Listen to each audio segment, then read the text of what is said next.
ಯಾವ ಹೋಟೆಲ್ಗಳಿಗೆ ತಟ್ಟಿದೆ, ಆಟೋ ಕಾರ್ಗಳಿಗೆ ತಟ್ಟಿದೆ. ಇದೀಗ ಪಿಜಿ ಸರದಿ, ಪಿಜಿ ಮಾಲೀಕರಿಗೂ ಕೂಡ ಗ್ಯಾಸ್ ಈಗ ಬಹಳ ದೊಡ್ಡ ಸಂಕಷ್ಟವನ್ನ ತಂದಿಡ್ತಾ ಇದೆ. ಯಾಕಂದ್ರೆ 15,000 ಪಿಜಿಗಳಲ್ಲಿ 3 ಲಕ್ಷಕ್ಕೂ ಹೆಚ್ಚು ಜನರಿಗೆ ಈಗ ಸಿಲಿಂಡರ್ನ ಅಭಾವದ ಬಿಸಿ ತಟ್ಟುತ್ತಾ ಇದೆ. ವಾಣಿಜ್ಯ ಗ್ಯಾಸ್ ಸಿಗದೆ ಊಟದ ಮೆನ್ಯೂನಲ್ಲಿ ಬದಲಾವಣೆ ಆಗಿದೆ.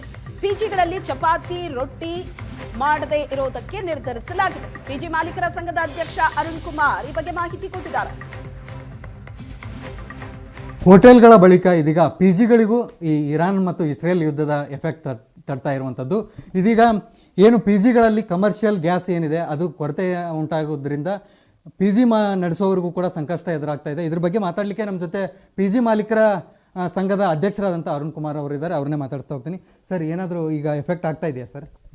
ಇಲ್ಲ, ಖಂಡಿತವಾಗ್ಲೂ ನಿನ್ನೆ ಮಾಹಿತಿ ಪ್ರಕಾರ ಇವತ್ತಿನ ನಂತರ ಏನಿದೆ ಈ ಹೋಟೆಲ್ಗಳಿಗೆ ಎಫೆಕ್ಟ್ ಆಗಿರ್ತಕ್ಕಂಥದ್ದು ಈಗ ಆಲ್ರೆಡಿ ನಮ್ಮ ಗಮನಕ್ಕೆ ಬಂದಿದೆ. ಹಾಗಾಗಿ ಪಿ ಜಿ ಅವರು ಕೂಡ ಅಲರ್ಟ್ ಆಗಿರ್ತಕ್ಕಂಥದ್ದು. ಹಾಗೆ ಯಾಕಂದರೆ ಪಿ ಜಿಗಳಲ್ಲಿ ನಾವೇನು ಸಿಲಿಂಡರ್ಗಳನ್ನ ಸ್ಟಾಕ್ ಇಟ್ಟಿರ್ತಕ್ಕಂಥದ್ದು ಆಗೋದಿಲ್ಲ. ಯಾಕಂದರೆ 30-40 ಜನ 50 ಜನ 100 ಜನಕ್ಕೆ ಅಡುಗೆ ಮಾಡಲಿಕ್ಕೆ ಎಷ್ಟು ಬೇಕೋ ಒಂದು ವಾರಕ್ಕೆ ಆಗೋಷ್ಟು ಗ್ಯಾಸ್ ಸಿಲಿಂಡರ್ಗಳನ್ನ ಮಾತ್ರ ನಾವು ಇಟ್ಕೊಂಡಿರ್ತಕ್ಕಂಥದ್ದು ಆಗ್ತಾ ಇದೆ. ಇವತ್ತೇನಾದರೂ ಈ ಕ್ರೈಸಿಸ್ ಏನಾದರೂ ಉಲ್ಬಣ ಆಯಿತು ಅಂದರೆ ಮುಂದಿಂದು ಹೇಗೆ ಅಂತೇಳಿ ನಾವು ಕೂಡ ಕೋರ್ ಕಮಿಟಿ ಎಲ್ಲ ಭಾಗದ ಎಲ್ಲ ಝೋನಲ್ ಇನ್ಚಾರ್ಜ್ಗಳನ್ನ ಪರಿಗಣೆಗೆ ತಗೊಂಡು ಮೀಟಿಂಗ್ಗಳನ್ನ ಮಾಡೋದ್ರ ಜೊತೆಗೆ ಪರ್ಯಾಯವಾಗಿ ಏನೆಲ್ಲ ಮಾಡ್ಬೋದು, ಪಿ ಜಿ ವಾಸ್ಗಳಿಗೆ ಯಾವುದೇ ರೀತಿಯಾಗಿ ತೊಂದರೆ ಆಗದೇ ಇರೋ ರೀತಿಯಲ್ಲಿ ನಾವು ಸರ್ವಿಸ್ ಯಾವ ರೀತಿ ಕೊಡ್ಬೋದು ಅನ್ನುವಂತಹ ನಿಟ್ಟಿನಲ್ಲಿ ಈಗ ನಾವು ಚಿಂತನೆ ನಡೆಸ್ತಾ ಇದ್ದೀವಿ. ಪರ್ಯಾಯ ಮಾರ್ಗ ಅಂದ್ರಿ, ಅದೇನಂತ ಸರ್?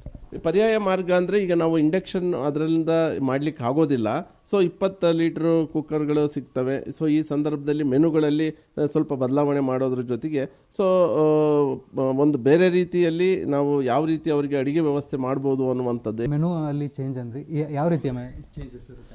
ಈಗ ಗ್ಯಾಸ್ ಜಾಸ್ತಿ ಯೂಸ್ ಮಾಡ್ತಕ್ಕಂಥ, ಈಗ ಚಪಾತಿ ಬೇಯಿಸ್ತಕ್ಕಂಥದ್ದು, ದೋಸೆ ಮಾಡ್ತಕ್ಕಂಥದ್ದು, ಪೂರಿ ಮಾಡ್ತಕ್ಕಂಥದ್ದು, ಇದಕ್ಕೆಲ್ಲ ಸ್ವಲ್ಪ ಗ್ಯಾಸ್ ಫ್ಲೇಮ್ ಜಾಸ್ತಿ ಹೋಗುತ್ತೆ. ಅಂದರೆ ಗ್ಯಾಸ್ನ ಜಾಸ್ತಿ ಯೂಸ್ ಮಾಡ್ತಕ್ಕಂಥದ್ದು.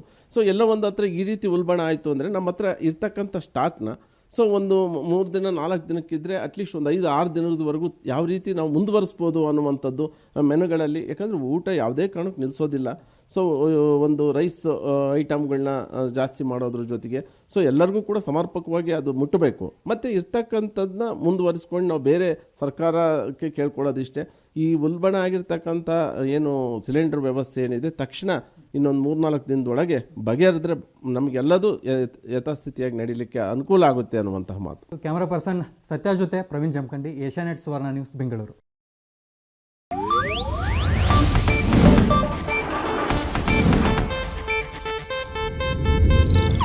ಇದು ಏಷ್ಯಾನೆಟ್ ನ್ಯೂಸ್ ನೆಟ್ವರ್ಕ್ ಪ್ರಸ್ತುತಿ.